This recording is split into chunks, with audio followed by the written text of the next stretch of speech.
Welcome to Nicstalgia, your favorite pop culture podcast, where we have deep conversations about superficial things. I'm Nicole, your host, and each week we unlock core memories from the 90s, 2000s, and beyond while examining the past through a contemporary lens.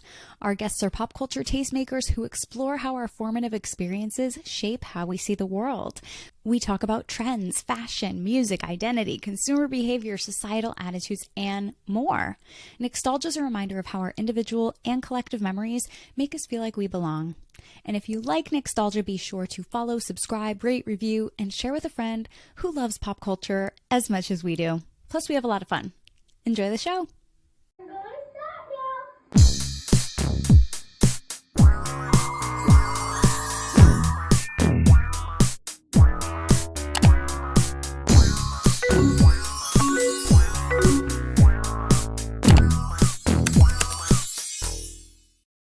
Hello and welcome to this week's episode of Nicstalgia. I have Donny here with me today from I Am the Cute One podcast. And I'm really excited because we are going to talk about obviously all things pop culture, but I'm really here with someone today who is super passionate about it, just like I am. And so I'm really excited to see where our convo goes. We have plenty to cover today. There's a lot in this head, so it could truly go anywhere, Nicole. But I'm happy I'm here. Thank you. You know what? That's how I feel, too. The possibilities are endless. And the tagline of this podcast is deep conversations about superficial things. And so that's exactly what we do. I mean, why talk about something just in passing when we could really take it to somewhere that it may or may not need to go? Yeah, it's like therapy. It truly is. I actually just started with a new therapist, and I'm like, when am I going to tell her about the conspiracy theory about Avril Lavigne and Melissa? When am I going to tell her about Real Housewives of New Jersey season 1? Right. Like, when do I start having those conversations? Yeah, I saw a meme recently that said that someone's just going to bring a spreadsheet or like a PowerPoint with all of their childhood trauma on there for when they start with a new therapist. And I do think that's a good idea. I think that's a good idea, too. I love the visual aspect of learning. And so PowerPoints are a way. I'm like, I see so much long form content in the tech space. And I'm like, where's the picture? Where's the meme with the Kardashians on it? So that's the void that I like to fill. I'm such a visual learner. So for me to be like, to have a podcast and then to also listen to so many podcasts, it's a little bit crazy because I like listening to a podcast. I can listen to you talk all day about pop culture. I can listen to my Housewives podcast and like soak it all in. But then if I try to learn like, quote, real things, if there's not a picture, forget about it. Yeah. Which Housewives franchise would you want to be in? Okay, so I think that I would get along well with the women of Potomac. I think that I could navigate all of them easily and not necessarily like manipulate, but I do think I could see friendships with each of those women individually or like as a cast as a whole. But I would love to be on New Jersey. Yeah, I actually haven't watched a lot of Housewives in my life. It's been really here and there. However, me and my sister decided recently that we should just go in on New Jersey. And so we binged the whole first season. And I'm like, I'm from Connecticut and I'm Italian. So tri-state area realness. It was just like, wow, I feel at home suddenly. This all makes sense. It's very 2009, I think, around then was when it came out. And I'm like, it all just makes sense. I get this. Yeah, I'm originally from the Philadelphia area, so like all the women on Jersey just remind me of my mom's friends, and I think that's why it's such a soft spot in my heart. Yeah, I even told my mom about when the viral, waking up in the morning. I told my mom about it, and now my mom will say it back to me. She has never seen, or she's seen the clip, but she's never seen the show, and I'm like, I just love that I can do this for you. And introduce this very important moment to you. Educating parents about pop culture of shows that they're never going to watch is incredible. I told my mom all about The Hills and Laguna Beach, and she was like openly talking about Elsie. And then randomly she said to me, like, why do they call her Elsie if her name's Lauren? I was like, no, LC are her initials, Mom. They're not calling her Elsie like a cow's name. It's LC. And now she gets it. That's amazing. I never watched Laguna Beach or The Hills, or I saw a few Hills episodes, but I recently went to I can't even call it a vintage store. It looked a little bit sketchy, but it was like Goodwill mixed with a vintage store, maybe. I don't know. Okay. The point is that I found so much good stuff. I found DVD season 1 of Laguna Beach, so I bought it. Because who knows with streaming, I don't want it to not be available when I'm ready to start watching it. So now I have it. And Beverly Hills 90210 I have on DVD now as well, just in case. Oh, the original, like with Shannon Doherty and stuff, or the reboot? The original. Oh, perfect. I don't think they would have made DVDs of the reboot. They did. I own them. What? They're still making... Okay, it's good that they're still making DVDs, because I actually had a conversation recently where we're like, are DVDs even made anymore? My computer doesn't have a CD-ROM drive. They're setting us up for failure now. I know, especially for... I don't know if they make DVDs for, like, streaming stuff. Like a Netflix original... Is there a DVD of Ginny and Georgia? I don't know. I don't think so. It is spooky season as we are recording this, and I know that, speaking of living in your own cinematic universe, as one tends to do, you talk about being the final girl a lot. And so can you explain this concept to anyone who's like, wait, what am I missing out on? And who you really think she is?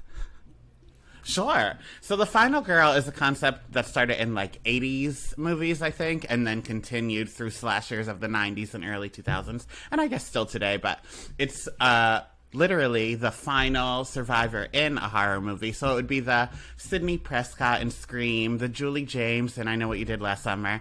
And growing up, I just became attached to these characters and these actresses so much.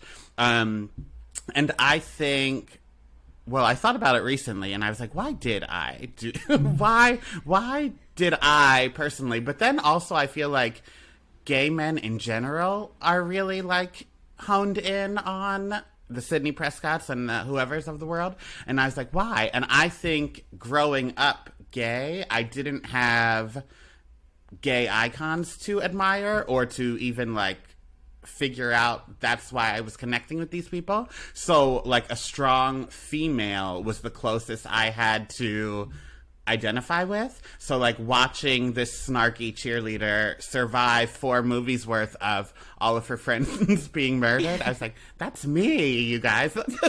That's how I feel. In the words of Reba McEntire, I'm a survivor. And Destiny's Child also. Both. Anytime we can drop a Reba reference, feel free, because she is practically a final girl in her own right. Yeah. Did you watch her show? I never watched her show. I tried to. I didn't like a lot of the... Okay, I'll be honest with you. It's just you and I and anyone else listening. The girl that played her daughter, I do not know why I hate her so much, but I hate her so much.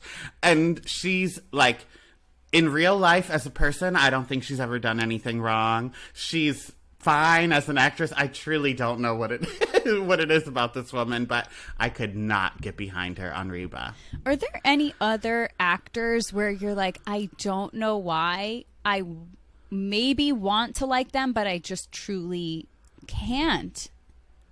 Anya Taylor-Joy. Oh, yeah, from Nicole. From what's the chess show called? I watched it. The Queen's Gambit. Yes. You're not down. I can't. She makes my blood boil. And I don't know why. I feel like a lot of people felt that way about Anne Hathaway. And then all of a sudden, she started having a literal Devil Wears Prada moment where all of a sudden she was serving looks and she was very fashionable. And everyone's like, huh. I think it was her like real life makeover, and I also think that she became in on the joke, which then made it not as funny for people to hate her, like Lea Michele did with the reading recently. Like, now that Lea Michele acknowledged that she can't read, now if other people make fun of her, who cares, because Lea Michele already did it. So I think when Anne Hathaway made part of her personality and was taking roles of like, yeah, you shouldn't like me, then people were like, oh my god, I love her. Yeah, it's so funny looking at it that way, of them being in on the joke. I think that the Lea Michele just story arc, I mean, life imitates art. I think that Glee is actually the real American Horror Story. It truly is. It truly is. And I was I don't want to call myself a Gleek, but I was a fan of the show back then, and even rewatched it. Actually, it was still on the air when I rewatched it in like 2013 or so. I was already getting nostalgic for the first few seasons when the 5th season's still happening. But I feel like, I don't know. I'm assuming that you watch it as well, having an affinity for Lea Michele. I loved Glee, especially in the beginning seasons. That's how I feel about Ryan Murphy as a whole. I love his stuff in the beginning, and then it becomes very clear when he is over it, because then the whole show just goes downhill. So somewhere around season 3, 4, Glee really took a dive. And I don't think I've ever seen the finale of Glee, now that I'm talking to you about it. Perhaps I never finished. But that first season, I definitely watched at least 7 times all the way through. Had it on DVD and everything. Yeah. Yeah. I love that. Okay, so speaking of musical TV, you love musicals, you love TV, you love musicals TV. I do too. That's correct. That's correct. So, okay, a few of your favorite shows. The first one is Kids Incorporated. I don't think I ever watched it. Really? It was on Nickelodeon the same time as the new Mickey Mouse Club was. It was like the Nickelodeon version of... No, I think it was Disney Channel as well. So you just really had to be rich in the early 90s to appreciate quality TV, because you had the new Mickey Mouse Club with like Britney Spears, Christina Aguilera, Carrie Russell, JC Chazé, all of them. But then on Kids Incorporated, it had Jennifer Love Hewitt, Mario Lopez, Fergie. It was just star-studded across the board. Was one, do you think, better than the other, either in quality, ability, or is it really just not apples to apples here? We can apples to apples it. Mickey Mouse Club, I think, from what I remember, it was more like sketch comedy. So, like, it was very All That or Saturday Night Live in nature, where it was like a skit performance, where Kids Incorporated was like Glee. It had a plot. They all worked in this restaurant together. None of them were 16, I don't think, so I don't know how they were working in a restaurant. But when I was a little kid, I wasn't questioning that. They always went in the back alley to sing together. It was good. I wish they would at least make it available on a streaming site, but if not, I do need a reboot. That sounds good. I used to watch... Now that I'm thinking about it, it was not really musical at all, other than the fact that the kids sang the theme song. So the show Zoom, it was based out of Boston. And so I don't know how widely it was available, but I had it growing up, and they would sing this whole theme song, even where you could mail in letters to them to ask them questions, all in song. But it was very educational rather than musical. So they would teach you how to build something, or you would learn something. And I'm like, this is super fun. But then I also liked I'm trying to even think of a show, because Star Search was before my time, and American Idol didn't come until later. Were there really any true I know what my version of Star Search was. It was, speaking of Kids Incorporated's Fergie, The Great Pretender, when it was still Fox Family. Have you ever seen this show? No. Okay. Fox Family, Saturday mornings, picture it, late 90s. The hosts of the show are Wild Orchids, so the trio that Fergie was in. Uh-huh. So they would host it, and so this was a show where there would be preteen or teen hopefuls who would come and lip sync songs. And let's say they did Beastie Boys, they would dress up in costumes. Or if they did Spice Girls, they would dress up in costumes. And it was a lip syncing contest. And I'm like, now that's entertainment. Yeah, and it's definitely a show that I could have been on because I can't sing for the life of me. But I have been known to lip sync, I think. Lip sync for your life. Yeah, and that kind of in that block too, S Club 7 had their own show, which after Spice Girls broke up, there were very few things that could save me and keep me in the right frame of mind mentally as an 8-year-old, and S Club 7 is truly what saved me. Their TV show, I'm like, wow, it's about friendship, it's about music, it's about love a little bit, and this resonates. I loved S Club 7, both the band and the TV show S Club 7 in Miami and S Club 7 in LA, and I used to pretend I would play the CD in my shower CD player that hung on the little faucet thing. And I would play their CD, and then during their musical interludes, I would be them announcing me as the 8th member. I'm like, and now our 8th member, Donny! And then I would turn around and wave. And in my head, this wasn't even an arena tour. Like, this was a very clear visual of my middle school gymnasium that this concert was happening at. But that's where S Club 7 wanted to announce me as their new member, I guess. That, first of all, that's the most amazing thing I've ever heard. And I just feel like, do we as humans have any unique experiences? Because the idea of S Club 7 asking you to be their 8th member, like, I always had that feeling of like, when's our budding musical career going to take off?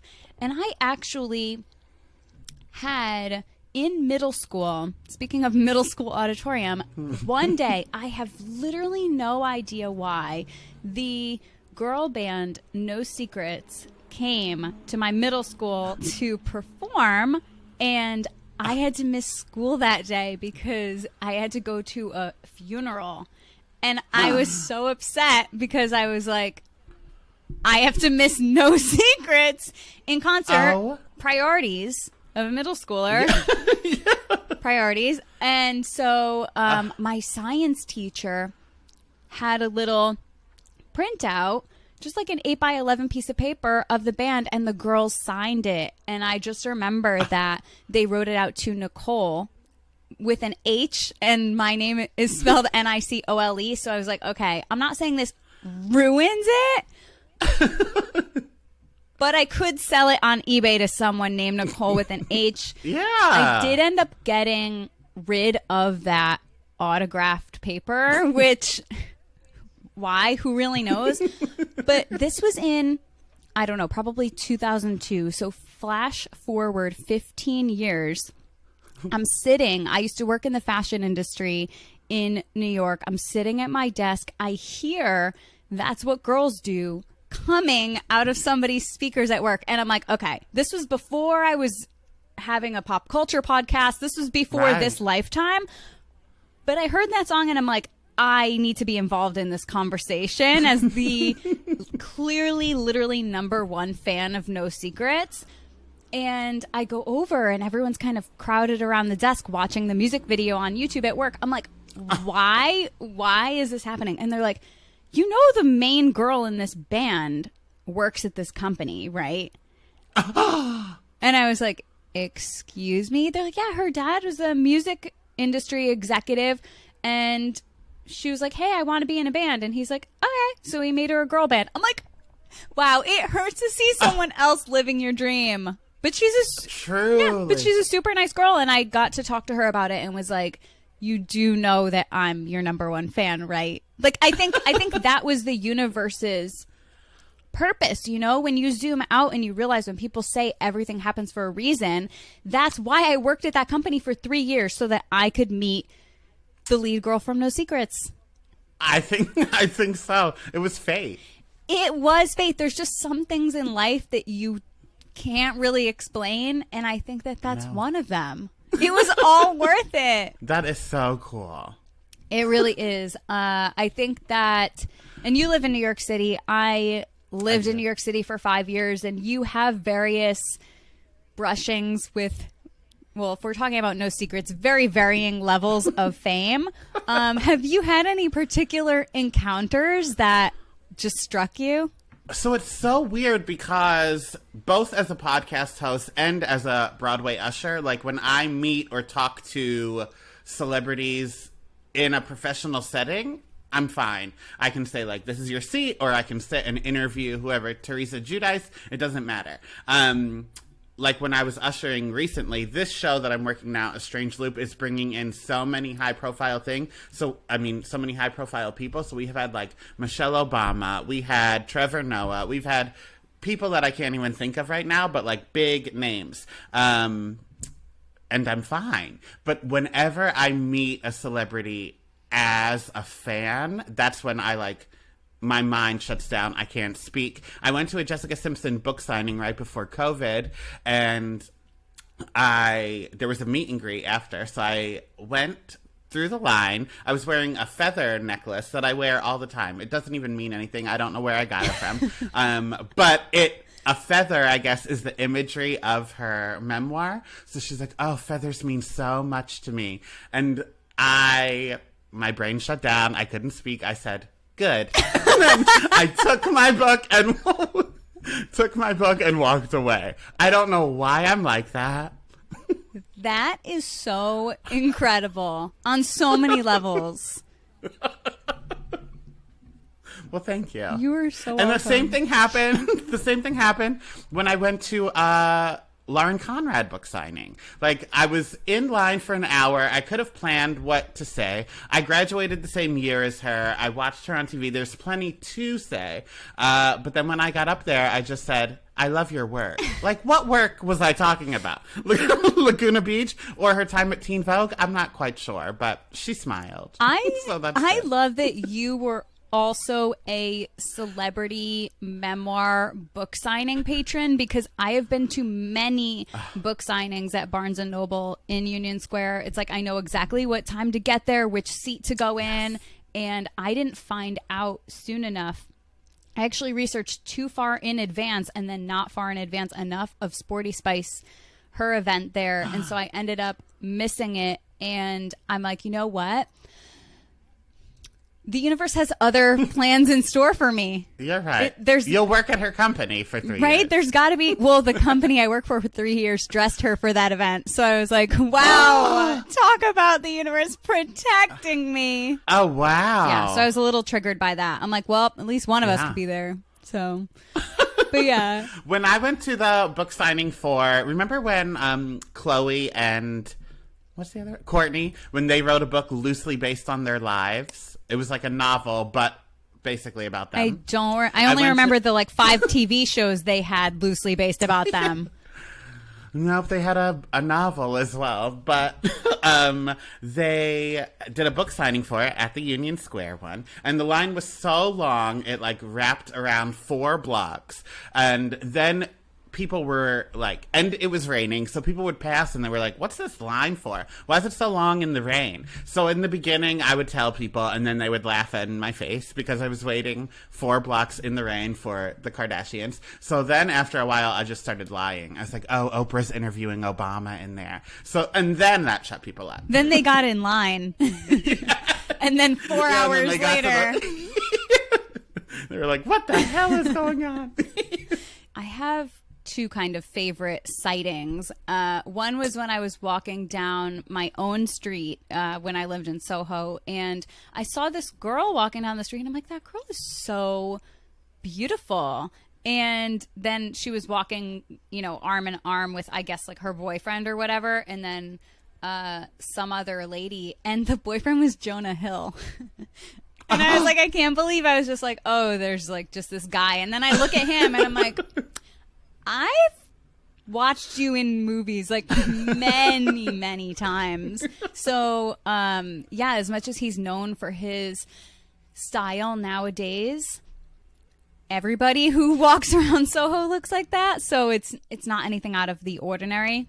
Right. And then one time I went out to dinner in Tribeca, And I'm standing there at the bar waiting to be seated, and someone's like, don't freak out, but Justin Timberlake is right behind you. And I'm like, listen, we could go to, I always talk about examining the past through a contemporary lens. We can talk about the path that Justin Timberlake and John Mayer and all of those people send us down, but you just remember like being 7 years old and dancing around your living room with your sister and your cousin to Tearing Up My Heart. And I was like, this is going to take every shred of composure, resilience, determination that I have to try to just pretend like I'm a cool local and not completely lose my shit. So I sat down, and it was, think of like Cheesecake Factory size table. So it was literally like me, a tiny table, and then Jessica Biel on my side, and Justin Timberlake was across from me. And I'm like, Justin Timberlake's eyeballs have literally seen me before. And that's crazy to me. That is crazy. And what's also crazy is Jessica Biel was sitting next to you, and you just left that out of the story until the end, like an M. Night Shyamalan twist. It was just like that actual little drop at the end, because honestly, when it comes to Jessica Biel, I just want her to be happy. Like, no matter what happens, what circumstance, whatever shit Justin Timberlake does, I don't care. I just want Jessica Biel to be happy at the end of the day. Me too. And I'm glad that she's getting, and her happiness does come first. I do need to say that. But I'm glad, I would like her to be happy while still simultaneously on our TV screens. So I'm glad she's getting a little bit of a resurgence, because that new miniseries she just did, Candy, was incredible. Okay, I need to watch it. And even just your podcast has reminded me again about Seventh Heaven, and my sister was obsessed with that show. I dabbled, like I didn't watch it all the way through. My cousin and her parents watched it and loved it, and a lot of people like around me watched it. But on the podcast, this is my first time watching it start to end, and it's truly wild. It's bonkers. It's a wild ride, and we've talked about too on the podcast where it's so different if you have nostalgic ties to something versus if you're watching something for the first time. We have a lot more grace for things that we have already seen or we have understood. Just truly, like, everything's a product of its own time. And that's on our podcast. At the end, we recap a movie, and then at the end we say what aged well and what aged like Blockbuster. And for me, all of the movies that we talk about, I have already seen, where my co-host Chelsea hasn't seen like any movie ever. So this is all her first time. So at the end, when we get there, she has this full list of every single joke that didn't land, and this is why it was racist, and this is why it was fatphobic. And then I just say, oh, I thought it was perfect. There's no problems with this movie at all. Between you and Chelsea, who's Mary-Kate and who's Ashley? Ooh, I think that I am the Mary-Kate. So I like Ashley better, so I always wanted to be the Ashley growing up, but I do think I'm the Mary-Kate. Mary-Kate's just a little more of a chaotic energy, I think, and that... Obviously, you've been speaking to me for a half hour now. I think that is me. I feel the exact same way, where when I was growing up, I think I've talked about this briefly on the podcast before, where there's literally a home video where my mom is asking me to do something and I'm just straight up not listening. And finally I respond and I'm like, my name is Ashley. And so I would not do what my mom asked of me until she addressed me as Ashley. So I think I wanted to be Ashley growing up, but let's be honest. You're an Aries too, right? I'm a Pisces Aries cusp. Wow. So I read both, and this is Mary-Kate energy. I read both horoscopes and then pick whichever one I like better. Oh, like, my okay, God. I'm an Aries today. Yeah, they say to even read horoscopes by your rising sign too, and your rising sign's kind of the lens through which you kind of view your world, I suppose. And I'm a Leo rising, so Leos are known for being drama theatrical. So hence why I live in my own cinematic universe, and any kind of reference I make to anything is in through the lens of some kind of show, where I'll be talking to my best friend and be like, I need to catch up on, her name's Nikki. I need to catch up on the Nikki show. Like, I missed last episode, or, you talk about someone from the past. It's like, wow, he did not have a very fulfilling character arc, and things like that, where it's like, because people come and go in life, and you go through different seasons in your life, and it's like, oh, season 2 premiere, buckle up. Yes, my best friend and I in college had a big falling out for our junior year, and then in senior year we reconnected, apologized on both sides, and moved on. So when we talk about the fight, we call it season 2.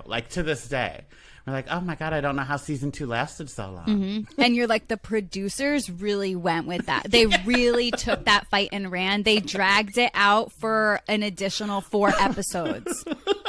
4 episodes. The ratings were good. The ratings were good. Oh, they were. Because the show got picked up for season 3. Does life imitate art, or does art imitate life? We have no idea. None. And I didn't even watch The Office, but in college, I would just look to the side like I was looking at a camera, because The Office had such a big impact of how I thought people should be reacting to these cameras that I did it. And I would in the middle of conversations, I would look off and say I hate her. I hate her. In front of the person I was with. They're like, are you rehearsing a monologue for later? They're like, do you have an audition? No, I'm talking this? about you. Yeah. You're like, no. I hate you specifically. Yeah. I love Where it. do we go from that? Where do we go from that? Because you love spooky, you love scary, horror. What was the Goosebumps book that was either, you can decide, choose your own adventure for the end of this question, whether it was your favorite or if it traumatized you the most? Which Goosebumps book? Okay. Well, I don't like to follow the rules, so I will answer your question, but then also I was more of a Fear Street kid, so I'll answer the Goosebumps one and then tack on a little additional bonus content for your podcast. The Goosebumps book that I loved the most was, I think it was called Welcome to some kind of land. Scary land, horror land, I don't know. But I can see the cover on, in my mind. It was 2 kids walking into an abandoned amusement park. There's this monster head that is the opening of the fun house. It was crazy. I think it was a choose your own adventure book. Which, when you read a choose your own adventure book, you always had to put your finger in that page so that if you died, you could just come back to it when you're still alive and kick in. That's a great point. I always felt a little bit confused by those because it did feel too final for me. You would have to have 3 different bookmarks or something. But okay, fine. You know what? I'm not a horror person, so Goosebumps with the doll on the front of it, I'm like, get away from. I'll be at the Scholastic Book Fair, turning the books around. Do not look at me. Do not curse this special day for me. Yeah. So then you didn't watch Are You Afraid of the Dark at all either? Well, that was before I discovered Goosebumps. So yeah, and then the episode where there's a swinging a blade or whatever that was a pendulum that I assume was going to cut somebody's head off. Anything having to do with ventriloquist dummies, I'm so out of here.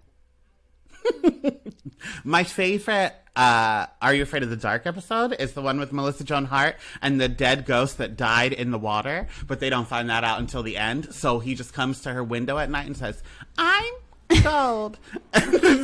Terrifying. But whenever I'm cold to this day, I still say it like that. Wait, I vaguely know what you're talking about.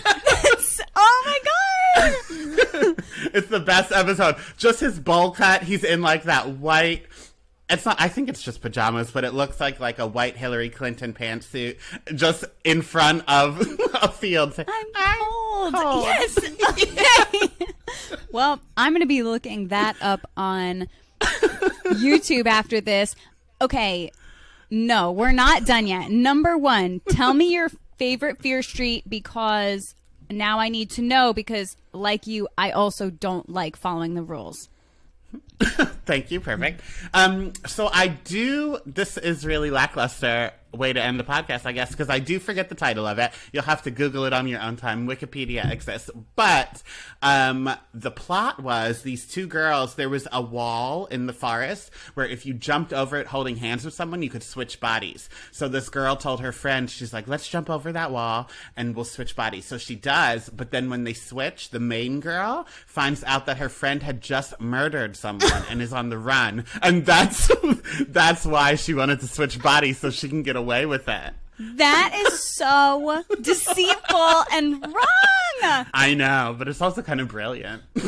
Okay, first of all, that would be a great place to end. But second of all, I have literally one more thing, because when you mentioned Melissa Joan Hart, I've never seen Sabrina before, but after seeing the lady from Sabrina literally talk about you as her muse, I can't get over it. I can't get over it. Like, you're making history already. I saw her TikTok or reel or whatever it was, and my jaw dropped. So for those of you who somehow don't know, I went to 90s Con earlier this year, and I met the aunt from Sabrina, Caroline Ray, and I told her, like, oh my God, I loved you growing up. You were what I looked forward to every week on TV. She said, thank you so much. We took a picture together. End of story. Cut to a month ago.